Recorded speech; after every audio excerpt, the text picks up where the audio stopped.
രാഹുൽ മാങ്കൂട്ടത്തിനെതിരായി നേരത്തെ തന്നെ ഒരു യുവതിയെ പീഡിപ്പിച്ച സംഭവവുമായി ബന്ധപ്പെട്ട് പരാതി വന്നു.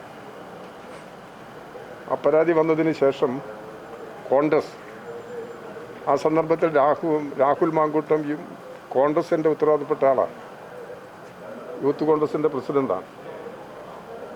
പരാതി വന്നതിനെ തുടർന്ന് കോൺഗ്രസ് രാഹുൽ മാങ്കൂട്ടത്തെ സസ്പെൻഡ് ചെയ്യുന്ന നിലപാടെടുത്തു.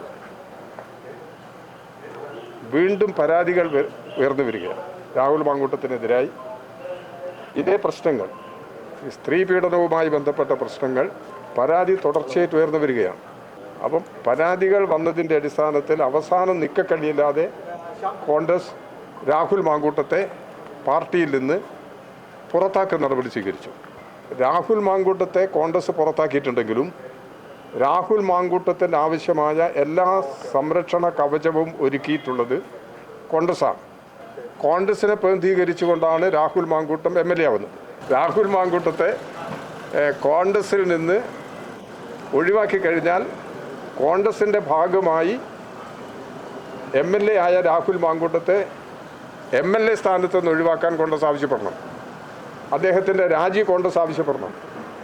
ഇതുവരെ അത്തരമൊരു പ്രശ്നം കോൺഗ്രസ് ഉയർത്തിയിട്ടില്ലല്ലോ. അപ്പോൾ കോൺഗ്രസ് ഇപ്പോൾ രാഹുൽ മാങ്കൂട്ടം കോൺഗ്രസുമായി ബന്ധമില്ല എന്ന് പറഞ്ഞു കഴിഞ്ഞാലും രാഹുൽ മാങ്കൂട്ടത്തിന് ആവശ്യമായിട്ടുള്ള സംരക്ഷണം ഒരുക്കുന്നത് കോൺഗ്രസ് തന്നെയാണ്. ഇത് യഥാർത്ഥത്തിൽ കേരളത്തിലെ പോലീസ് സംവിധാനത്തെ വലിയ തോതിൽ പ്രശംസിക്കുന്ന ഒരു നടപടിയാണ്, പ്രശംസിക്കേണ്ടുന്ന നടപടിയാണ്. ആരും അറിയാതെ ഇദ്ദേഹത്തെ കസ്റ്റഡിയിലെടുക്കാൻ പോലീസിന് കഴിഞ്ഞു എന്നുള്ളത്. പാലക്കാട്ടുള്ള ഒരു ഹോട്ടൽ മുറിയിൽ വെച്ച് പോലീസ് വളരെ ആസൂത്രിതമായി അവർ നീങ്ങിയതിൻ്റെ ഫലമായി വളരെ രഹസ്യമായി അദ്ദേഹത്തെ കസ്റ്റഡിയിലെടുത്ത് ചോദ്യം ചെയ്യൽ നടപടികൾ തുടരുകയാണ്. വീണ്ടും പരാതിയുടെ അടിസ്ഥാനം ഇപ്പോൾ 2 കേസിൽ രാഹുൽ മാങ്കൂട്ടം മുൻകൂർ ജാമ്യം നേടിയിട്ടുണ്ട്. 3ാമത്തെ കേസാണിത്. ഈ കേസിനകത്ത് പോലീസ് വളരെ സമർത്ഥമായ അന്വേഷണം നടത്തി ഈ പ്രതിയെ പിടികൂടി നിയമത്തിന് മുമ്പിൽ കൊണ്ടുവരികയാണ്. യഥാർത്ഥത്തിൽ കേരളത്തിലെ പോലീസിനെ പ്രശംസിക്കണ്ടേ? എന്താ ഈ കാര്യത്തിലുള്ള കോൺഗ്രസിൻ്റെ നിലപാട്? കോൺഗ്രസിൻ്റെ നിലപാട് അവർ വ്യക്തമാക്കണം. കോൺഗ്രസിൽ നിന്ന് രാഹുൽ മാങ്കൂട്ടത്തെ ഒഴിവാക്കി പുറത്താക്കി ഇനി കോൺഗ്രസിന് ഒരു ബന്ധമില്ല എന്ന് പറഞ്ഞു കഴിഞ്ഞാൽ കോൺഗ്രസ് എന്ന രാഷ്ട്രീയ പാർട്ടിയുടെ ഭാഗമായിട്ടാണ് രാഹുൽ മാങ്കൂട്ടത്തിൻ്റെ MLA പദവി നിലനിൽക്കുന്നത്. ഇയാളെ സസ്പെൻഡ് ചെയ്തതിന് ശേഷം MLA എന്നുള്ള നിലയിൽ നിയമസഭയ്ക്കകത്ത് അയാൾ പങ്കെടുത്തല്ലോ. ഒരു സാധാരണ നിലയിൽ സാധിക്കുന്ന ഒരു കാര്യമാണോ? അങ്ങനെ പങ്കെടുത്ത സന്ദർഭങ്ങളിലും ആവശ്യമായ സംരക്ഷണം ഒരുക്കിയത് കോൺഗ്രസ് തന്നെയാണ്.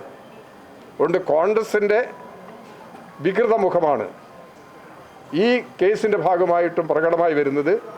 കോൺഗ്രസിന് ഇതിൽ നിന്നുള്ള അല്ലെങ്കിൽ കോൺഗ്രസിന് രാഹുൽ മാങ്കൂട്ടത്തെ കൊണ്ട് രാജിവെപ്പിക്കണം കോൺഗ്രസ്.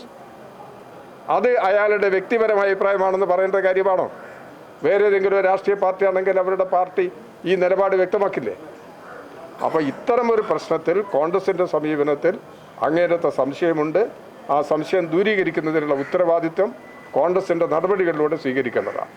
രാഹുൽ മാങ്കൂട്ടത്തെ നിയമത്തിൻ്റെ മുമ്പിൽ കൊണ്ടുവന്ന് അദ്ദേഹം ചെയ്തിട്ടുള്ള അതിക്രൂരമായ തെറ്റ്, ആ തെറ്റിന് എതിരായി ശക്തമായ നടപടി സമൂഹത്തിന് എല്ലാ വിഭാഗങ്ങൾക്കും മാതൃകയാക്കാൻ കഴിയാവുന്ന നിലയിലുള്ള നടപടി ഈ കാര്യത്തിൽ കൊണ്ടുവരും എന്നാണ് പ്രതീക്ഷിക്കുന്നത്. പോലീസ് സംവിധാനം, കോടതി ഇതെല്ലാം ഉപയോഗപ്പെടുത്തി രാഹുൽ മാങ്കൂട്ടത്തിൻ്റെ ഈ തെറ്റിനെതിരായിട്ടുള്ള നടപടി ശക്തമായി സമൂഹത്തിൻ്റെ മുമ്പിൽ കൊണ്ടുവരാൻ കഴിയും എന്ന് തന്നെയാണ് പ്രതീക്ഷിക്കുന്നത്. ഈ വളരെ ആസൂത്രിതമായ നിലയിൽ അറസ്റ്റ് ചെയ്ത പോലീസ് സംവിധാനത്തെ വളരെ ഈ നാടിന് തന്നെ അഭിമാനമുള്ള കാര്യമാണ്. അതിന് തയ്യാറായിട്ടുള്ള പോലീസ് ഉദ്യോഗസ്ഥന്മാരെയും ഈ സന്ദർഭത്തിൽ ഇടതുപക്ഷ ജനാധിപത്യ മുന്നണിക്ക് വേണ്ടി ഞാൻ അഭിനന്ദിക്കുകയാണ്. ഏറ്റവും പുതിയ വാർത്തകളും വിശേഷങ്ങളും വിരൽ തുമ്പിലറിയാൻ സീ മലയാളം ന്യൂസ് എല്ലാ ഡിജിറ്റൽ പ്ലാറ്റ്ഫോമുകളിലും ലഭ്യം.